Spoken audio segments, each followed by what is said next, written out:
আসসালামু আলাইকুম। আমাদের এলাকায় আলু উঠাইতেছে, আলু উঠানো শেষ হয়ে গেছে মোটামুটি এই পাশে। তো আমি আমার এই যে জমিতে জমিতে আপনার পানি দিছে, তো আমি সেই জমিতে আমার হাঁসগুলান ছেড়ে দিছি। আর এই জমিগুলানে এখন কি পাচ্ছে আমি এখনো সঠিক জানি না, এই মাত্র প্রথম ছেড়ে দিলাম। আশা করা যায় যে আলুর জমিতে এই পোকামাকড় অথবা টাকা শামুকগুলান পড়ে রয়েছে, সেগুলো ওরা খাবে।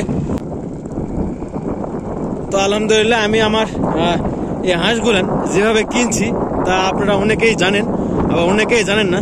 আর আমি আমার এই হাঁসগুলান এই গত বছর এই আলু কুড়াইয়া আলু মানে ওই যে টিলারের পাশে দেখানো যাবে আলু কুড়াইয়া, সে আলু বিক্রি করে এই হাঁসগুলান কিনছি গত বছর।